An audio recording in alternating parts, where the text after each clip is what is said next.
Senhoras e senhores telespectadores da TV Otimista, senhoras e senhores internautas do blog do Edson Silva, estamos começando o nosso programa dizendo que o Conselho Nacional de Justiça, CNJ, alterou ontem uma sua norma que regulamentava a promoção de juízes, sobretudo para a elevação ao cargo de desembargador, sem, no entanto, modificar o critério estabelecido pela Lei Orgânica da Magistratura, que manda ser feita a escolha de juízes para os tribunais, que é o de alternância entre merecimento e antiguidade.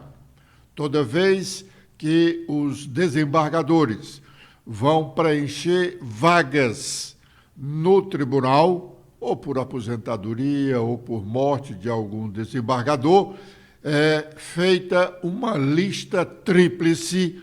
Se a vaga for para um dos juízes mais antigos, então é o critério de antiguidade. Se a vaga for de juiz por merecimento, aí eles então vão escolher os 3 juízes que, no entender deles, merecem chegar ao tribunal.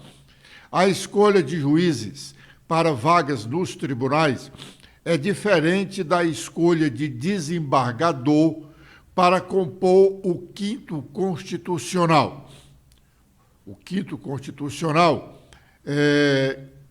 são vagas, o nome já está dizendo, é 1/5 das vagas do número de desembargadores, 1/5 são de advogados e promotores ou procuradores de justiça.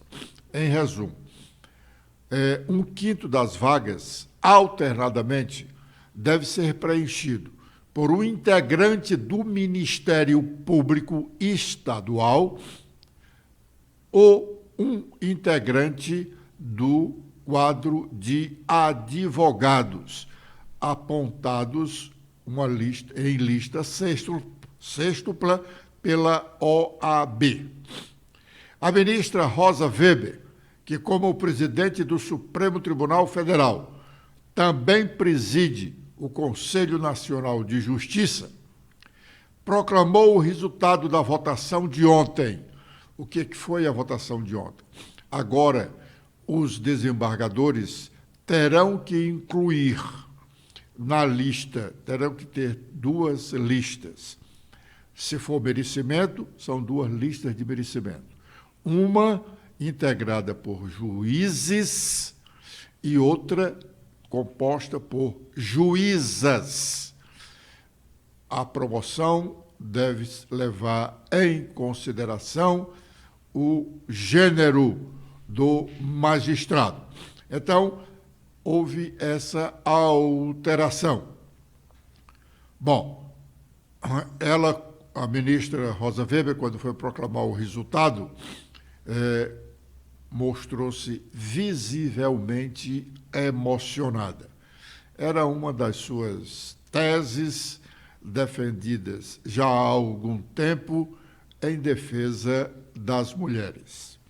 Hoje, Rosa Weber faz o discurso de despedida, o discurso de sua despedida da presidência do Supremo Tribunal Federal e, consequentemente, de sua permanência como ministra daquela Corte Suprema da Justiça brasileira, pois nos próximos dias ela completa 75 anos e, ao completar 75 anos, é aposentada compulsoriamente.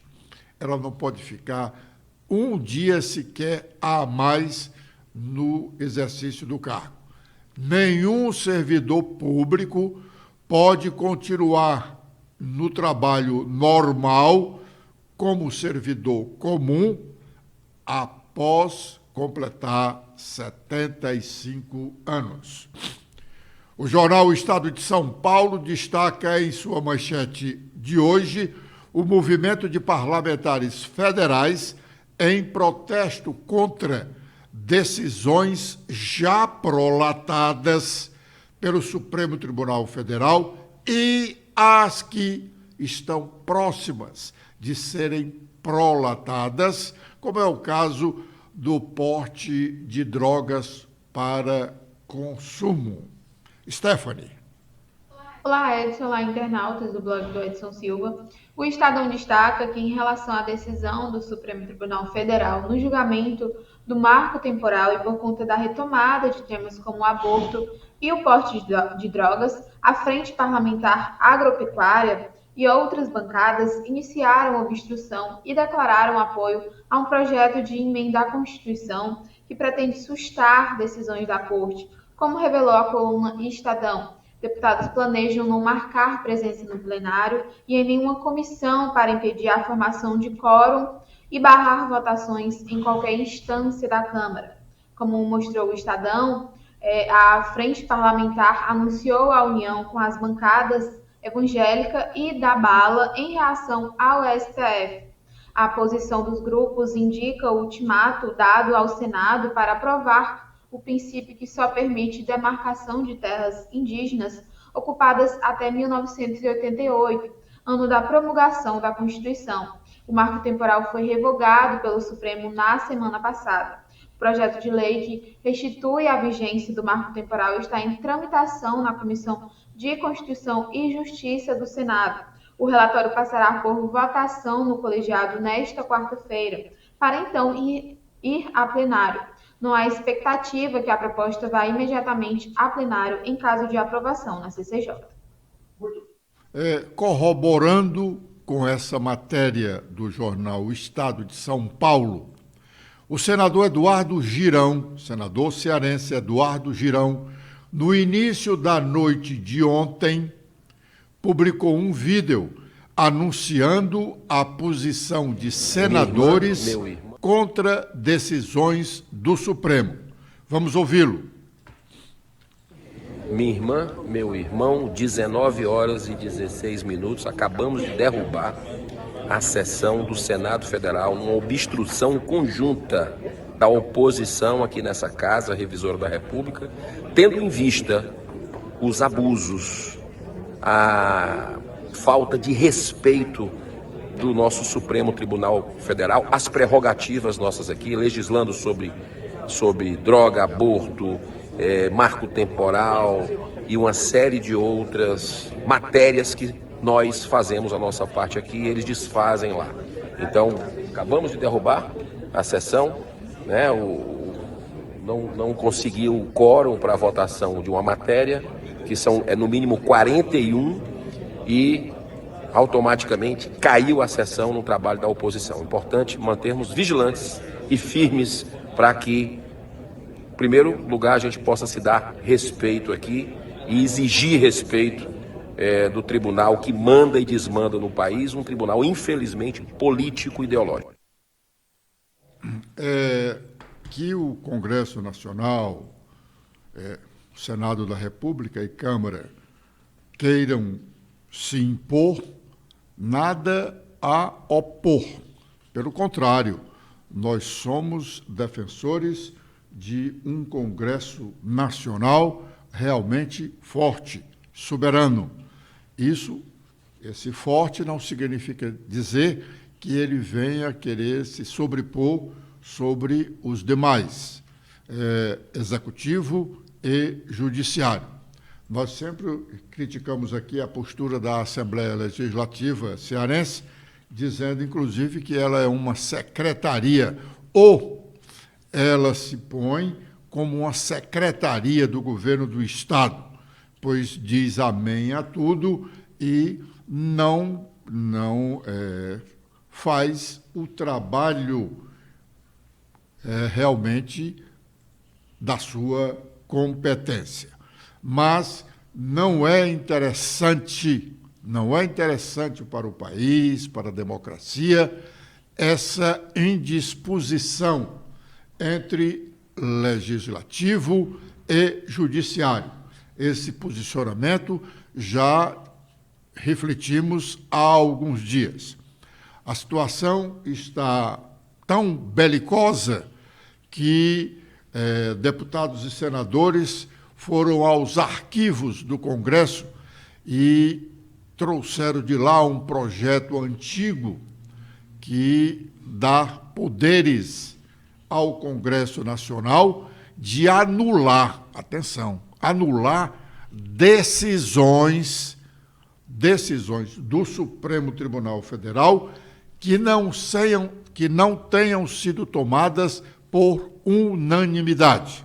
O que significa dizer que, se uma decisão do Supremo teve 3 votos contra, 8 a favor e 3 contra, ou 7 a favor, 4 contra, 6 a favor, 5 contra, o Congresso Nacional pode anular essa decisão. Isso é um absurdo, isso é inconcebível. É preciso que alguém, como se diz lá no direito, chame o feito à ordem. E os 2 poderes passem realmente a ter um entendimento para que o brasileiro não sofra prejuízos. Agora é o momento de fazermos o nosso primeiro intervalo. E já estaremos de volta com a sequência do nosso programa.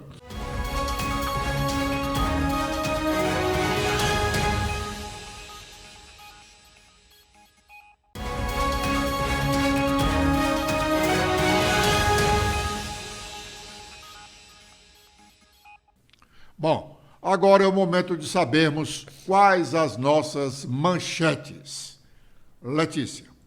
Olá, Edson. Olá a todos que acompanham o nosso programa desta quarta-feira. Com as atualizações feitas no nosso blog, temos que o promotor de justiça, Ricardo de Lima Rocha, quer uma abertura de inquérito para apurar irregularidades em contratos da SEASA. Na manhã de ontem, terça-feira, esse promotor do Ministério Público do Estado do Ceará solicitou a instauração de um processo extrajudicial contra a SEASA após a denúncia feita aqui no nosso blog. O sargento Reginaldo diz que o governador ainda não mostrou eficiência no combate à criminalidade. O deputado estadual lembrou que a violência tem voltado a aumentar aqui no Ceará, conforme dados do mês de agosto. A construção de usina de dessalinização na Praia do Futuro, aqui em Fortaleza, é uma questão de segurança nacional. A parceria público-privada, PPP, para a construção dessa usina de águas na Praia do Futuro já nasceu polêmica no ano de 2019. A primeira matéria sobre a parceria foi publicada neste blog no dia 25 de setembro daquele ano, quando registramos a decisão do governo do estado nos seguintes termos, e você pode conferir na matéria. Nós relatamos nessa matéria que publicamos ontem algumas das nossas matérias publicadas anteriormente, a partir de 2019, quando o governo do estado aprovou essa PPP, Parceria Público-Privada, a maior de que se tem notícia aqui no estado do Ceará, pois envolverá bilhões de reais. Mas, em todas essas nossas matérias, nós não havíamos chamado a atenção para um fato importantíssimo que só agora surgiu. É o fato de que a construção dessa usina de dessalinização no local escolhido pela CAGES, lá na Praia do Futuro, passa a ser uma questão de segurança nacional. Por que segurança nacional a construção de uma usina de dessalinização?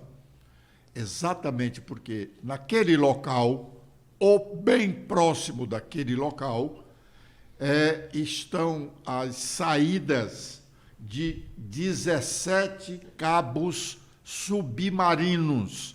Esses cabos submarinos são os responsáveis pela internet que todo o brasileiro utiliza, que todo sul-americano utiliza, uma parte do continente norte-americano e uma parte do continente europeu.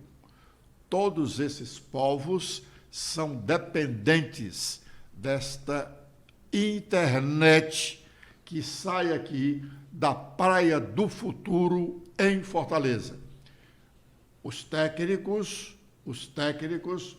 das grandes empresas temem que a construção dessa usina possa danificar um ou todos os cabos submarinos e o Brasil e parte do mundo ficarem, o Brasil e uma parte do mundo ficarem sem internet. Tanto que essa reunião que aconteceu durante 2 dias aqui em Fortaleza não foi mantida em reserva total, mas ela foi mantida com uma certa reserva, exatamente por conta da questão de segurança nacional. E participou dela um representante do GSI, que é a Companhia, a Guarda de Segurança Institucional da Presidência da República. E mais, com relação a isso, sobre segurança dessa área, não se pode dizer, porque é questão de segurança. Muito bem. Continuando, Letícia. Dando continuidade agora com as manchetes nacionais, iniciando pelo Estadão, o secretário do Tesouro Nacional diz: não estamos fazendo picaretagem com os precatórios, não tem pegadinha. Rogério Serão responde críticas sobre proposta de mudança na contabilização de dívidas judiciais da União, o pedido que foi feito pelo Supremo Tribunal Federal. Com os destaques do Globo, a principal manchete é sobre o dia 8 de janeiro. O Ministério da Defesa preparou minuta de GLO para fazer operação militar contra os atos. Para Lula, acionar dispositivo seria consumar o golpe. Ministérios devem perder 20 bilhões de reais para o governo federal elevar gasto na saúde. O presidente da República defende mais recursos para o SUS e Tribunal de Contas da União avalia que o governo tem capacidade de remanejar esse orçamento. Com as últimas da Folha de São Paulo, temos que a ala do Planalto resiste à escolha de Flávio Dino para o Supremo Tribunal Federal e insiste em Jorge Messias. O favoritismo do ministro da Justiça é visto com ressalvas por parte dos aliados. E Moro vê revanchismo de Lula e falha técnica em decisão de Dias Toffoli sobre Odebrecht. Muito bem. Em um dos grupos de WhatsApp aqui de Fortaleza, temos muitos, uma infinidade. Ontem foi publicado um vídeo feito pelo deputado estadual Fernando Santana sobre uma reunião dele com dirigentes da Enel ou Coelce no Palácio da Abolição. Fernando Santana é o presidente da CPI, que está em curso na Assembleia Legislativa para apurar falhas nos serviços da Coelce aqui no Ceará. Pois bem, na publicação, o responsável pela publicação do vídeo do deputado, não foi o deputado quem primeiro publicou esse vídeo. Depois o deputado publicou esse vídeo lá nas suas redes sociais.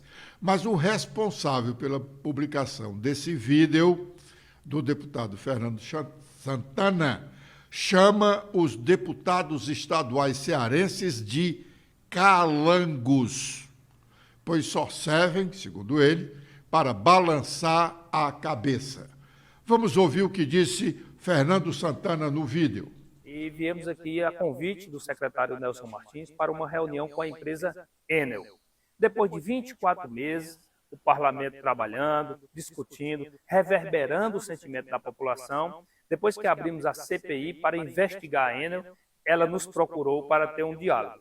E eu vim aqui trazendo conosco o Manuel, que é o nosso secretário lá na CPI, o meu chefe de gabinete, o Vinícius, a Eva, que trabalha conosco, o deputado Júlio César Filho, participou também como testemunhas nesta reunião na presença do secretário Nelson Martins. Aqui eu apresentei toda a nossa indignação, a indignação do povo cearense, reverberada pela Assembleia Legislativa do Estado do Ceará, a Casa do Povo Cearense. Ouvimos também deles algumas explicações, reconhecimento que precisam melhorar e melhorar muito, né? E eles ficaram aqui como encaminhamento de apresentarem um plano de melhoria no serviço do Estado do Ceará. E eu fui claro aqui com eles, quando eles estiverem com esse plano pronto, eles apresentem o plano à população cearense. Quem vai julgar se a Enel merece ou não qualquer tipo de prazo, né, ou credibilidade, será a população. Que é essa população que tem sofrido com a má prestação de serviço pela Enel e cobrando um preço injusto, ou seja, um preço caro por um serviço péssimo que ela tem prestado aqui no Estado do Ceará. E eu disse para eles aqui, em alto e bom som, ou a Enel muda ou a Enel se muda do Estado do Ceará. A CPI vai continuar investigando, trabalhando firme para apresentarmos o nosso relatório e buscarmos a punição da Enel, para que ela ou saia do Ceará ou ela pague multas e melhore o seu serviço aqui no Estado do Ceará, investindo parte do dinheiro que ela está levando do povo cearense num serviço que melhore a condição de vida e a condição das empresas que geram emprego e renda aqui à população do Estado do Ceará. Amanhã eu vou falar mais lá na Assembleia Legislativa, na sessão plenária, sobre essa reunião de hoje. Ficamos por aqui dizendo que ou a Enel muda ou a Enel se muda do Estado do Ceará. Grande abraço. Vai ser mais um rápido intervalo e já já estaremos de volta com a última parte do nosso programa.